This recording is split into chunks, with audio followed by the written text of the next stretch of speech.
भोजस्य औदार्यम, भोज की उदारता। ततः कदाचित द्वारपाल आगत महाराजम भोजम प्राह। तत्पश्चात द्वारपाल आगत माने आकर के महाराज भोजम महाराजा भोज से कहा, प्राह माने बोला, कहा। तत्पश्चात द्वारपाल ने आकर महाराज भोज से कहा,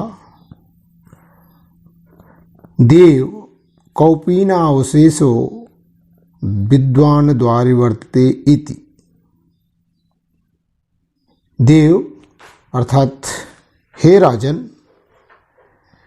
कौपीनावशेषो, कौपीन धन अवशेषो, कौपीन माने लंगोटी, अर्थात लंगोटी मात्र ही जिसके शरीर पर शेष बची है, अर्थात अत्यंत निर्धन, दरिद्र, विद्वान, लेकिन विद्वान व्यक्ति द्वार वर्तते, आपके द्वार पर उपस्थित है, आपके द्वार पर खड़ा है। राजा प्रवेश इति, राजा ने द्वारपाल से कहा, आदेश दिया, प्रवेश इत मने प्रवेश कराओ, अर्थात उन्हें सादर अंदर ले आओ। ततः प्रविष्टः सह कवि, तब प्रविष्टा माने प्रवेश करके, अर्थात अंदर आकर के, सह कवि उस कवि ने, भोजम आलोक्य, आलोक्य माने देख करके, भोजम माने भोज को, राजा भोज को देख कर, अद्य में दारिद्र्य नाशो भविष्यतीति मत्वा तुष्टो हर्षाश्रूणि मुमोच। जैसा कि मैंने कल आप लोगों को संधि विच्छेद दिया था, तो यहाँ संधि विच्छेद करते हुए इन शब्दों का हम अर्थ निकालेंगे और उनका अनुवाद करेंगे। भोजम आलोक माने भोज को देख करके, अद्य माने आज, में माने मेरा, दारिद्र्य नाशो, दरिद्रता का नाश हो जाएगा, भविष्यत माने भविष्य माने हो जाएगा, आज मेरी दरिद्रता दूर हो जाएगी, इति भविष्यतीति, भविष्यति धन इति, भविष्य माने होगी, इति माने ऐसा, मत्वा माने मानकर, तुष्टो हर्षाश्रूणि मुमूच, प्रसन्नता के, तुष्ट होकर के, अर्थात प्रसन्नता के, खुशी के आंसू बहाए।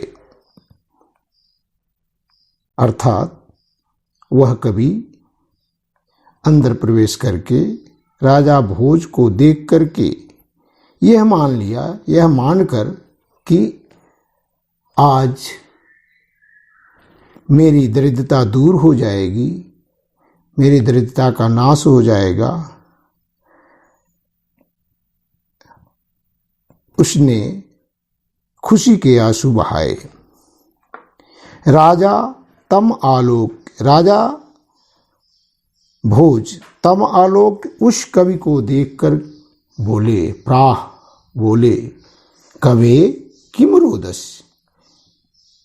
हे कवि आप क्यों रोते हैं, क्यों रो रहे हैं। इति ततः कविर आह, कवि ही धन आह, यहाँ विसर्ग संधि है, कविराह हो गया है। ततः तब कवि ने कहा, राजन, हे राजन, आकर्ण मद गृह स्थितिम, आकर्ण माने सुने, मद गृह स्थितिम, मद माने मेरी, गृह माने घर की, स्थिति माने दशा, कि हे राजन मेरी घर की स्थिति को तो सुनिए, अर्थात मेरी दशा को सुनिए, मेरी घर की स्थिति घर की दशा को सुने। श्लोक है, ऐलाजानुच्चैः पथि वचनम आकर्ण गृहिणी शिशोः कर्णो यत्नात् सुपिहितवती दीनवदना मयि क्षीणोपाये यद् कृतं दृशाश्रुबहुले तदन्तः शल्यं मे त्वमसि पुनरुद्धृतुम् उचितः।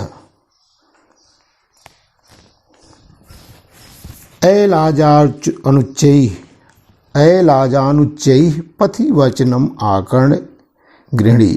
देखिए श्लोक है, श्लोक का अनुवाद जब हम करते हैं तो हमें अन्वय करनी पड़ती है, अर्थात हमें ढूंढना पड़ता है कि इसका प्रारंभ कहाँ से होगा। गद्य की तरह इसका अनुवाद नहीं होता।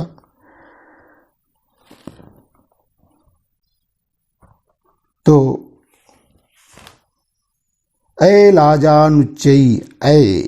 लाजानुच्चैः पथि वचनम आकर्ण गृहिणी। मार्ग में ऊंचे स्वर में, लाज माने होता है खील।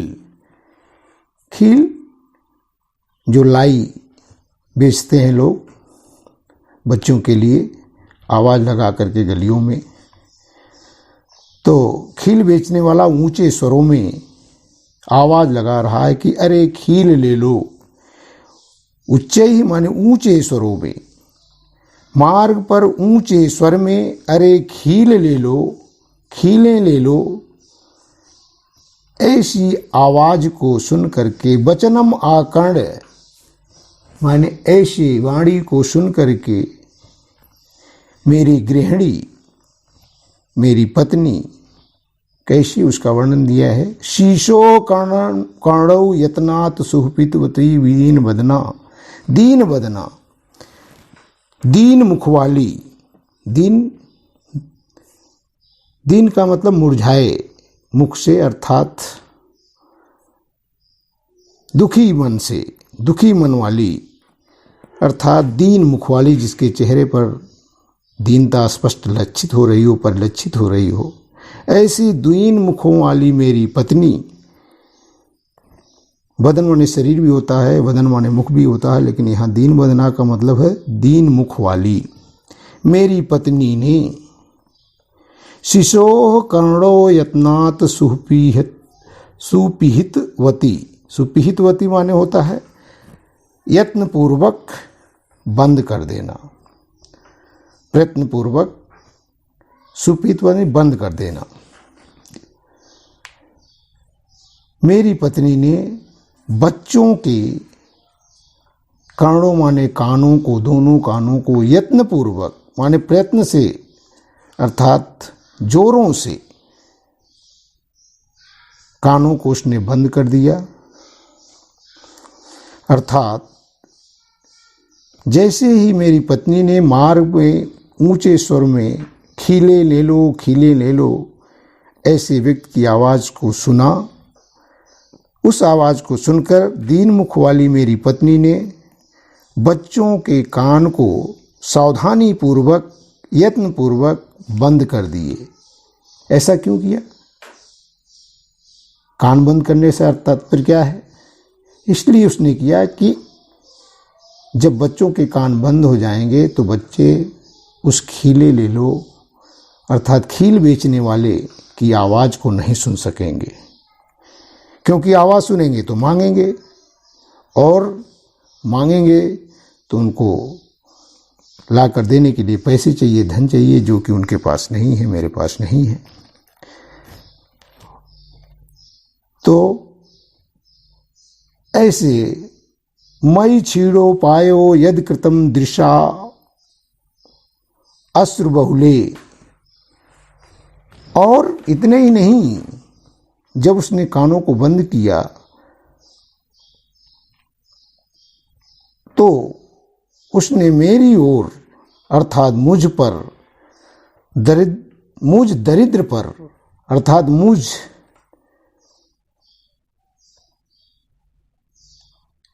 दीनहीन पर ऐसे अश्रुबहुले माने आंसुओं से भरी हुई अर्थात रोती हुई मेरे ऊपर जो उसने दृष्टि डाली, अर्थात जिस रोते हुए आंसुओं वाले नेत्रों से, अर्थात आंसू बहाते हुए नेत्रों से उसने जो मेरी ओर देखा, मुझ पर दृष्टि डाली, वह दृष्टि, वह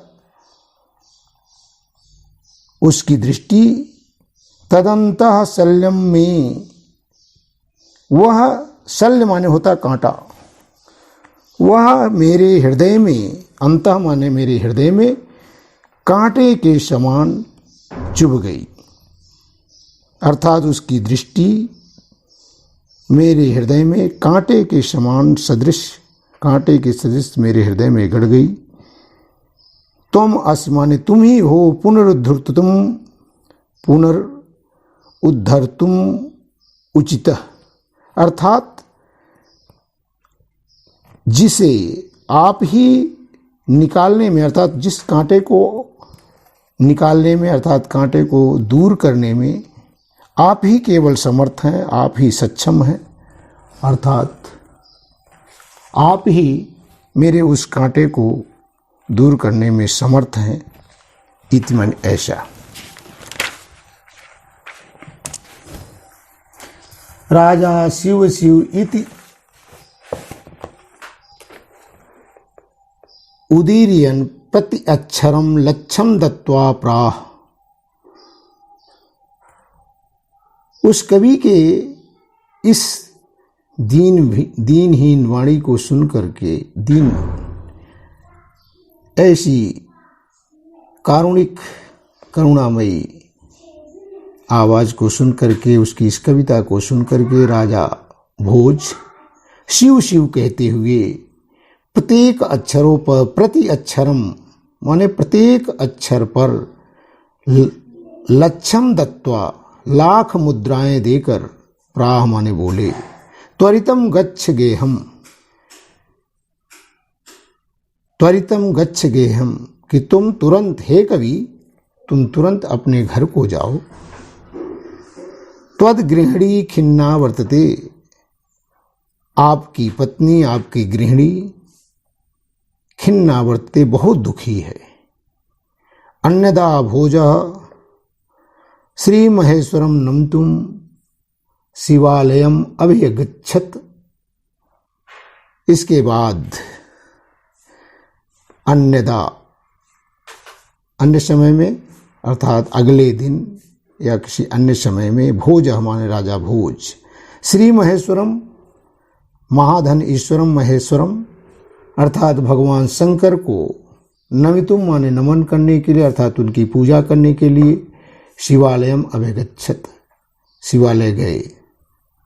तब तदा कोऽपि ब्राह्मणः राजानं शिवसन्निधौ प्राह देव। तब शिव के समीप राजा से किसी ब्राह्मण ने कहा, हे राजन। पुनः श्लोक।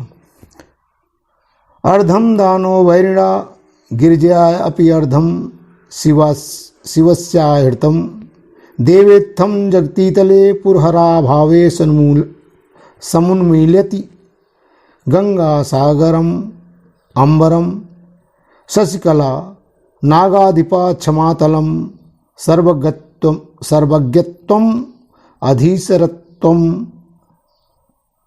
त्वमगमत् त्वाम माम तु भिक्षाटनम।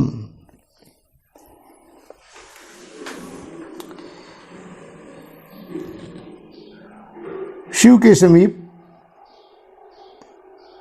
कोई ब्राह्मण राजा अनम शिव सन्निधो, तब कोई ब्राह्मण राजा के पास आकर के बोला कि हे राजन,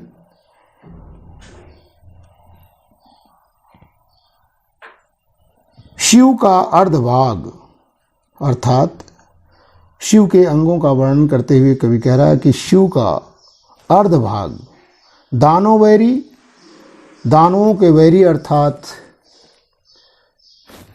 विष्णु ने, गिरजया अपि अर्धम, और अपि माने भी, गिरजया माने पार्वती, और आधा भाग पार्वती ने ले लिया। भगवान शंकर के शरीर का आधा भाग दानवों के वैरी अर्थात भगवान विष्णु ने लिया तथा आधा भाग पार्वती ने ले लिया। इस प्रकार भगवान शिव के अभाव में अर्थात उनके ना होने पर देवेत्थम जगती तलम पुरहरा भावे समुन्मीलति, इस प्रकार से भूतल पर शिव की कमी अर्थात शिव के ना होने पर भगवान शिव के साथ साथ आप लोग जानते हैं कि भगवान शिव की जटाओं में माता गंगा तथा उनके जटा के ऊपर चंद्रमा की कलाएं, चंद्रमा की कलाएं तथा उनके गले में सर्पों की माला विभूषित होती रहती है। तो इस प्रकार भगवान शिव के चले जाने के बाद ये जो चीजें बची हैं, भगवान शिव के जो आभूषण हैं, तो उनका क्या हुआ? तो इस प्रकार से भूतल पर, पृथ्वी पर शिव के अभाव हो जाने पर, शिव की कमी हो जाने पर गंगा सागर में, गंगा सागरम, गंगा जो है सागर में जाके विलीन हो जा रही हैं। शशिकला अंबरम, और चंद्रकला जो उनके सिर पर चंद्रमा की कलाएं विराजमान है वो आकाश में, तथा नागाधिपः क्षमातलम अर्थात नागराज शेषनाग भूतल में समा गए। सर्वज्ञत्वम अधीश्वरम त्वम अगमत, और भगवान शिव की जो सर्वज्ञता थी, जो भगवान शिव के अंदर सर्वज्ञता थी और अधीश्वरता, उनका ये भाग हे राजन आपके भाग हिस्से में, तथा त्वाम माने आपके, माम तु भिक्षाटनम, और मेरे हिस्से में केवल भिक्षाटन अर्थात भीख मांगना, ये मेरे हिस्से में आ गया। ये 2 श्लोकों का अनुवाद मैंने आपको समझाया, जबकि कल आपको वीडियो क्लिप भेजा था, उसको के द्वारा भी समझाया गया था। अब ये दोनों तरह से आपको समझने के बाद आगे का पाठ जो श्लोक है वो कल मैं पढ़ाऊंगा।